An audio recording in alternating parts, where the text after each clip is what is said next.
Hello welcome students. आज का date है 21 जुलाई 2025। Welcome to C S C pace academy's newspaper analysis. अगर आपको इस एनालिसिस का पीडीएफ चाहिए तो आप हमारे Telegram channel that is @CSCP_Assam को फॉलो ज़रूर कीजिए। तो before starting with the analysis I would like to inform you about the two courses that CSCP IS Academy has recently launched, the two batches that CSCP IS Academy has recently launched. First one is named as the Care Batch, and the second one is known as the zeroth attempt. So this care batch is meant for those who have cleared your prelims this time, जिन्होंने अपने prelims को clear किए हैं, and the zeroth attempt batch are for those who couldn't clear the prelims this time.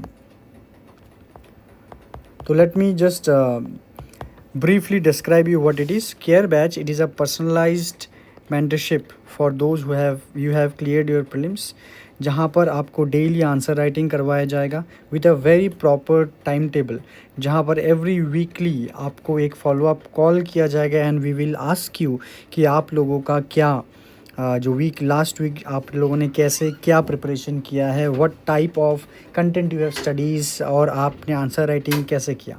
And also along with that every day you will be having a Google Meet from 2 PM to 5 PM, जहाँ पर आपको मतलब guide किया जाएगा आप लोगों से 1-to-1 बात किए जाएंगे कि कैसे आप लोग आने वाले मेंस के लिए प्रोसीड करेंगे, where every Saturday will also be a test also from our part. And the zeroth attempt badge is kind of a similar thing, जो कि स्टूडेंट्स जो लोग आप प्रीलिम्स क्लियर नहीं कर पाए हो पर आप एक साल बाद आप लोग मेंस लिखोगे अगर नेक्स्ट ईयर का प्रीलिम्स क्लियर हो, but before writing the first mains attempt for you, अगर आप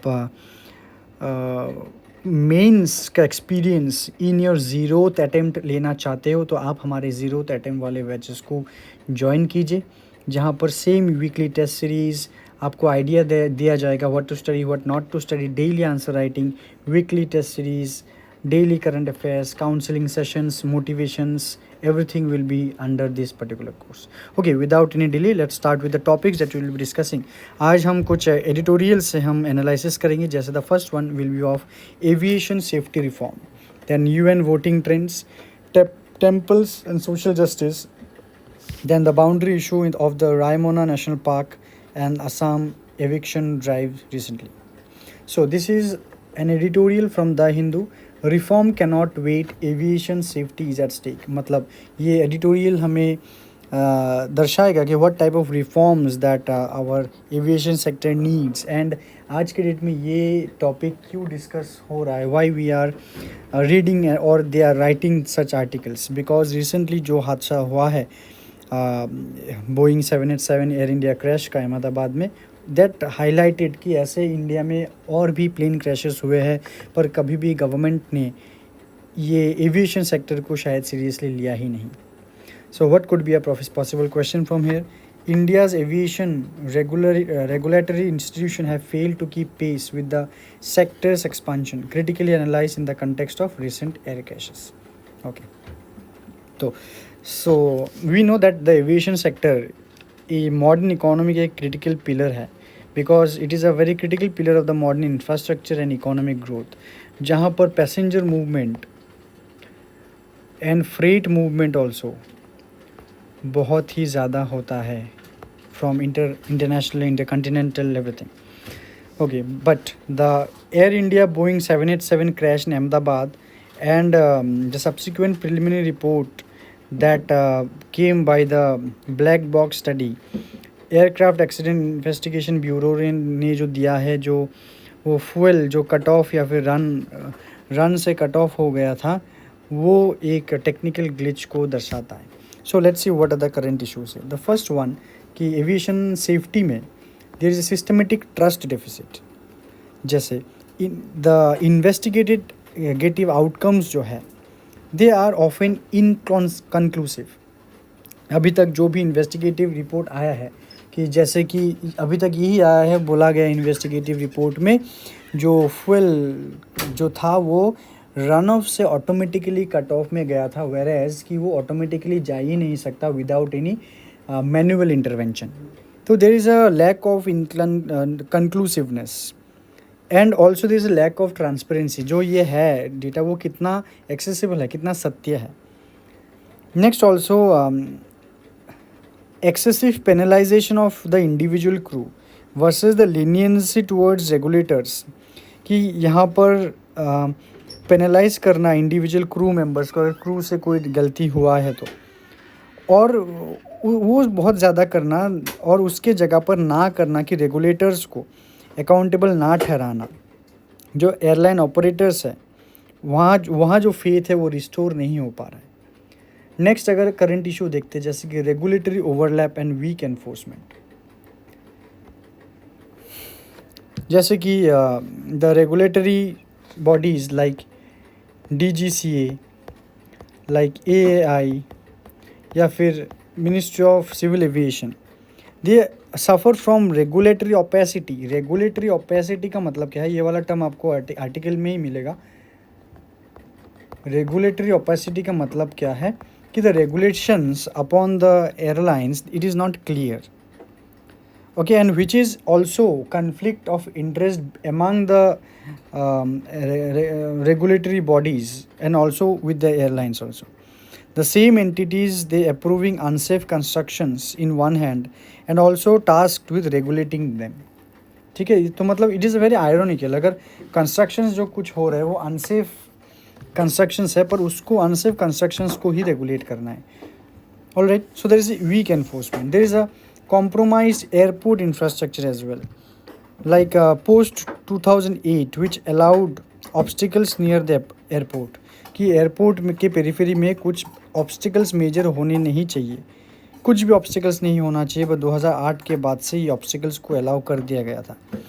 जैसे कि in Mumbai obstacles in flight paths rose from 125 to over 1000 in 2025।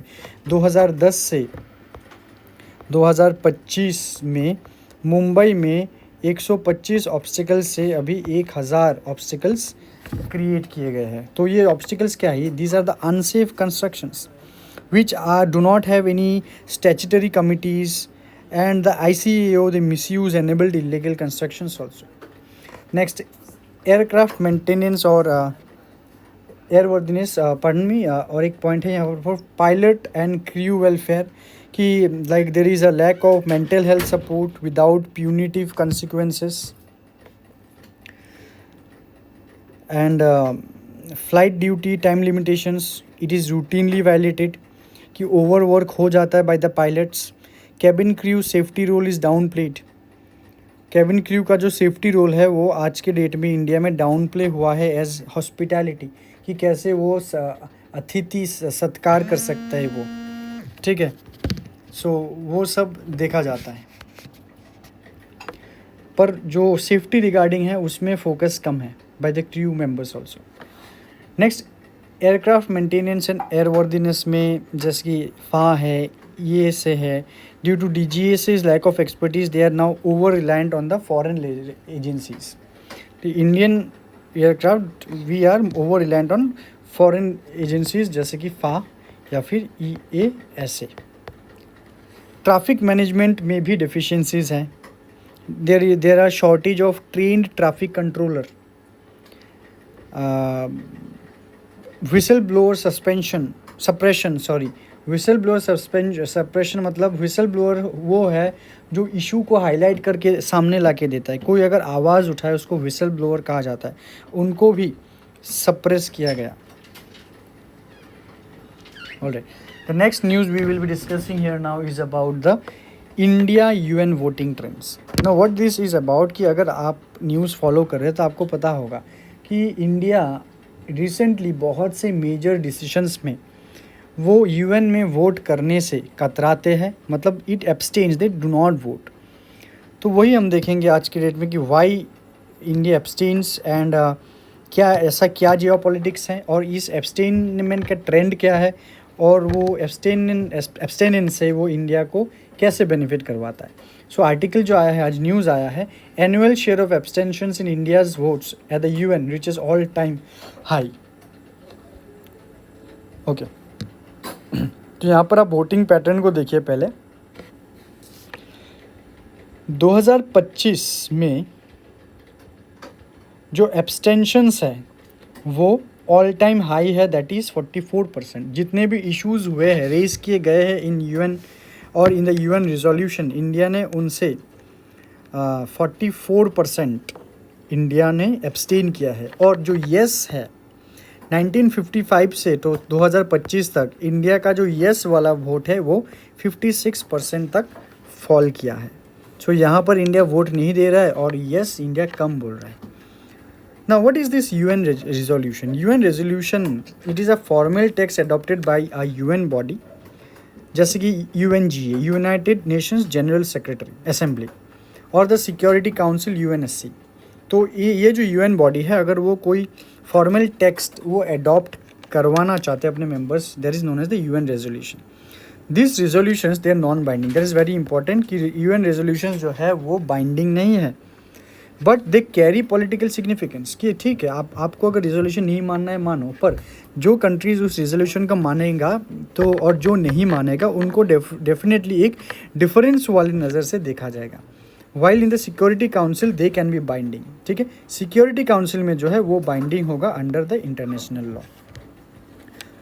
अगर हम थोड़े से टाइप्स ऑफ वोट्स की तरफ नज़र डालें, types of votes in UN, at the UN, आप देखोगे कि यस होता है, नो होता है और एब्सटेन। यस का मतलब है कि कंट्री ने उस रिजोल्यूशन को सपोर्ट किया। नो का मतलब है कंट्री ने उस रिजोल्यूशन का अपोज किया। एंड एब्सटेन का मतलब है neither support nor opposition, nor opposition. So abstain जो है उसको as a diplomatic tool use किया जाता है। Now let's see what are the reasons behind the rising abstentions. The first is global polarization. Polarization का मतलब क्या है? Creating two poles apart. ठीक है, extremes कि इस दुनिया में सपोज दो ही पावर है, जैसे कि मान लीजिए यूएस लेड वेस्टर्न ब्लॉक और चाइना रशिया का ग्रुपिंग, और ये दोनों ही मेजर पावर वो ही जियोपॉलिटिक्स में सिग्निफिकेंट मायने रखता है, तो उसको कहा जाता है ग्लोबल पोलराइजेशन। ठीक है, ये बहुत ज़्यादा बढ़ा है after 2010। Global politics has become increasingly divided, particularly with these two, which eventually limited the scope for consensus resolution। कि चलो सब मिलके एक ही पॉइंट में अराइव होना का मतलब है कंसेंसस। उस कंसेंसस रिजोल्यूशन बहुत कम देखे गए हैं। इसके वजह से countries like India they go for abstaining, कि हाँ बोल के कोई फ़ायदा नहीं है, ना बोल के कोई फ़ायदा नहीं है। Next, complexity of resolutions, like as noted by former diplomats, UN resolutions now resemble Christmas trees, loaded with multiple, sometimes conflicting clauses। एक क्रिसमस ट्री को देखोगे that is loaded with many things. तो वही UN का जो resolution है वो भी कोई एक फॉर्मर डिप्लोमेट ने उन्होंने बोला है कि वो एक क्रिसमस ट्री जैसा ही है। It is loaded with multiple things and sometimes it has some, in the same resolution it has some conflicting clauses। So a state by not agreeing or disagreeing, they make abstention as a middle ground। Next, strategic autonomy in foreign policy, कि India अगर बार बार abstain कर रहा है तो India is projecting a non alignment 2.0। India तो है एक non align nation, कि ना वो वेस्ट के साथ है, ना वो इसके साथ है, मतलब सॉरी, ना वो फर्स्ट वर्ल्ड के साथ है, ना वो सेकेंड वर्ल्ड के साथ है। ठीक है, so that is the abstention. तो that preserve the strategic autonomy without appearing confrontational. India अगर डायरेक्टली हाँ बोले किसी रिजोल्यूशन को, वो किसी जो ब्लॉक वो नो बोलेंगे उसके कन्फ्रंटेशन में आएगा। अगर वो ना बोलता है, हाँ बोलने वाले का कन्फ्रंटेशन में आएगा। ठीक है, तो अगर हाँ भी ना बोले, ना भी ना बोले, तो जाके वो एक मिडिल ग्राउंड में आता है कि वो मेरा कोई कन्फ्रंटेशन है ही नहीं, that is my enjoying my strategic autonomy. मैं मेरे कंट्री में मेरे हिसाब से मैं कर सकता हूँ। Next by balancing the relations as well, कि इंडिया का रिलेशन वेस्ट के साथ भी बहुत अच्छा है, रशिया के साथ भी बहुत अच्छा है। And recently India is also focusing on the global south which really required some delicate balancing, कि सबको लेकर चलना है ग्लोबली। तो ये है इंडिया का motive, that's why India abstains from voting in some matters. इसमें एडवांटेजेस क्या होगा? Advantages, the first one is flexibility and nuance reflects India's mature case by case approach to complex international issues. ठीक है, जो भी बहुत ही ज़्यादा जटिल इश्यूज़ होते हैं उसमें इंडिया जो है अपना मैच्योरिटी दिखाता है कि भाई एक एक केस में हम इंडिविजुअली हेल्प करेंगे, ना कि by creating in resolution. Preserving strategic interest avoids alienating many major block और power. Number 3, signal of assertiveness. Assertiveness मतलब क्या है? कि इंडिया का अपना विल दिखाना, अपना स्टैंड लेना। shows India's willingness to adopt independent positions rather than succumbing to pressure. Maintaining dialogue channels, abstention keeps India's diplomatic avenues open with all sides. Next is about temples social justice. तो ये जो news है वो जो recently Tamil Nadu में क्या हुआ, temple के लिए जो फंड था, that fund has been diverted for building colleges. तो ये शायद हम भी कभी कभी बोलते हैं कि मंदिर मस्जिद बनाने से बेहतर स्कूल्स बनाया जाए, कॉलेजेस बनवाए जाए, हॉस्पिटल्स बनवाए जाए, दैट विल बी बेहतर। मंदिर में क्यों पैसा लगाना? सो वही लेकर एक क्या है आर्टिकल है आज, temples of social justice. That is a very beautiful article जो द हिंदू में आया है, आप ज़रूर उसको पढ़िए। The regulation of temple endowments in South India is not merely a legal issue, but a socio-political tool for achieving social justice. Examine this statement in the context of the recent debate around the use of temple funds for secular purpose such as education. Okay. तो वही है जो controversy यही है। तो तमिलनाडु ने the use of temple funds को building colleges के लिए लगाया गया है, जो कि रिलीजन, गवर्नेंस, सोशल जस्टिस के ऊपर क्वेश्चंस उठा रहे हैं। तो यहाँ पर देखने लायक क्या है? अगर firstly what we will see here, हम थोड़ा सा अगर हिस्टोरिकल रूट्स देखते हैं,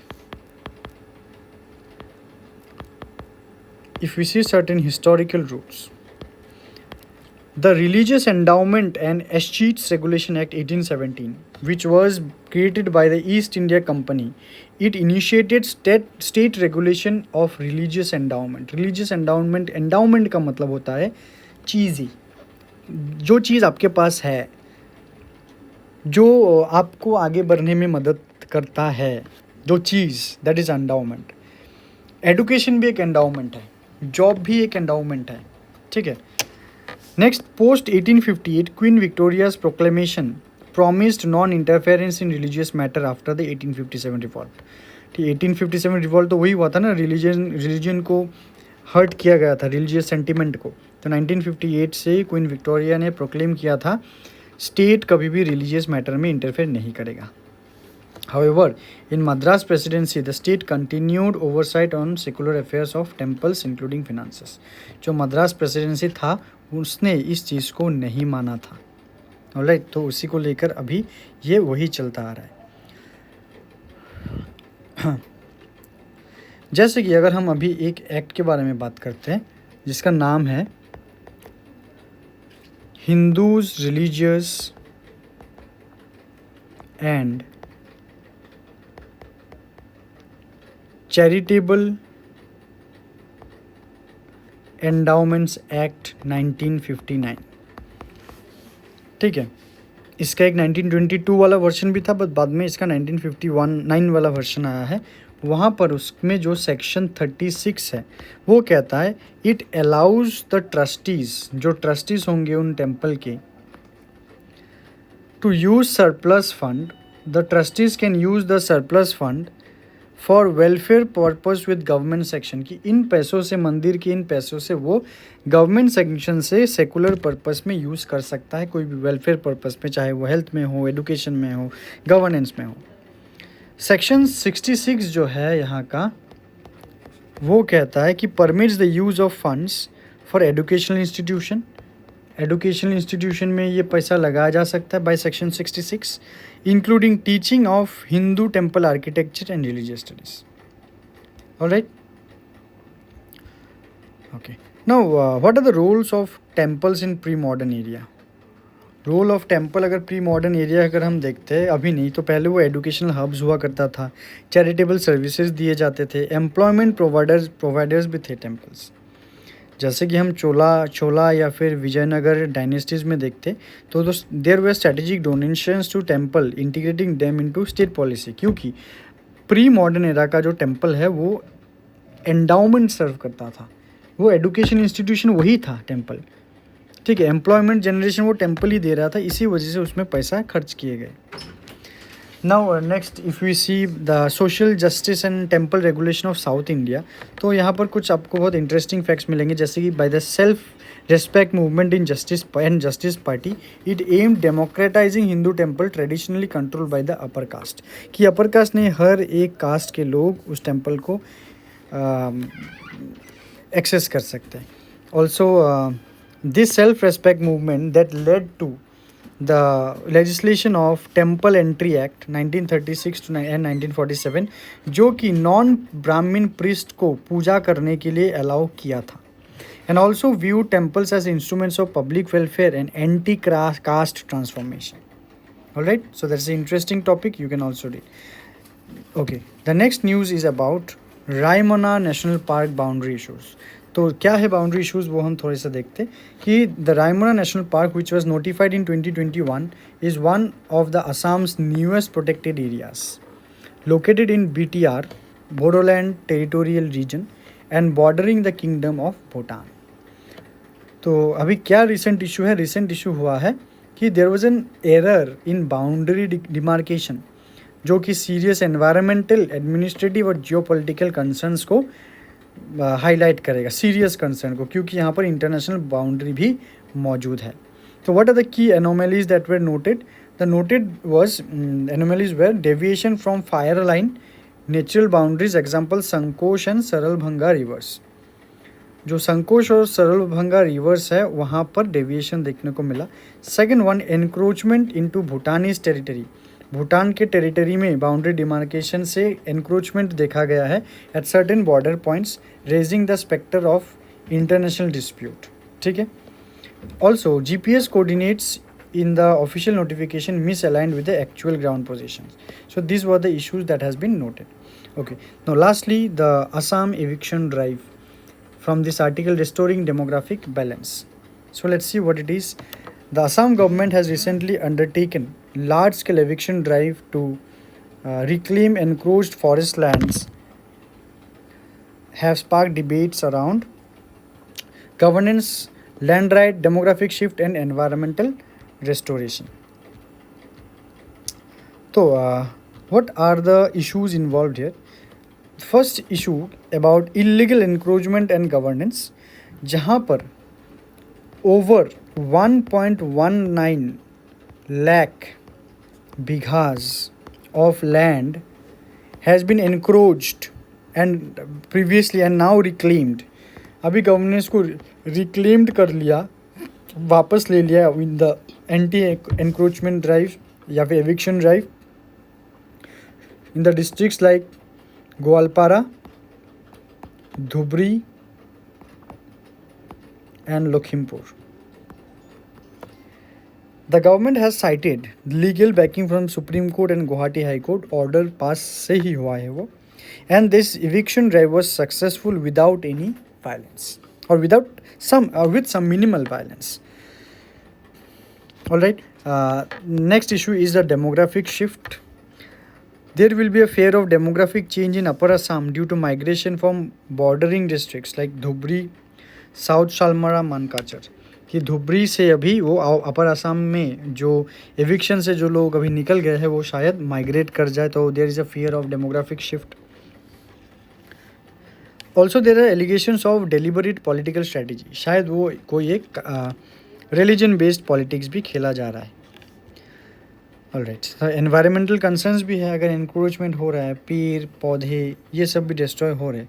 So wildlife has started returning post eviction, helping reduce human elephant conflict now. Restoring, अगर फॉरेस्ट को रिस्टोर किया जाए, that may also crucial for climate change threats. And जो इलेक्ट्रल लीगल इम्प्लीकेशंस है that is very clear. Electoral जो local electoral roll है वहाँ changes आएंगे। then there may be political manipulation as well. There can be issues again raised for citizenship documentation and the NRC as well. ठीक है, तो that's all about your Assam eviction drive. So lastly I would like to say that prelims has over, now mains is approaching. Mains का date भी announce हो गया है, that is your अक्टूबर 11, 12 और 13. ठीक है, सो अगर हम देखते हैं अभी कितने दिन हैं, अभी you are having the August full month, August, September and half of October. So you are having just 2.5 months जहाँ पर CSPIS Academy would like to help you with our APSC mains crash course जो कि चल रहा है और फिर से एक सेशन स्टार्ट होने वाला है from the 25th of July. So you all are very much welcome to CSPIS Academy. और अधिक डिटेल्स अबाउट दिस कोर्स अगर आपको जाना है तो आप हमारे इस नंबर पे कॉल कीजिए. All right, before leaving I would like to request कि don't forget to like the videos if you have really liked my analysis, and don't forget to subscribe to our YouTube channel. So thank you so much students. Till then, take care.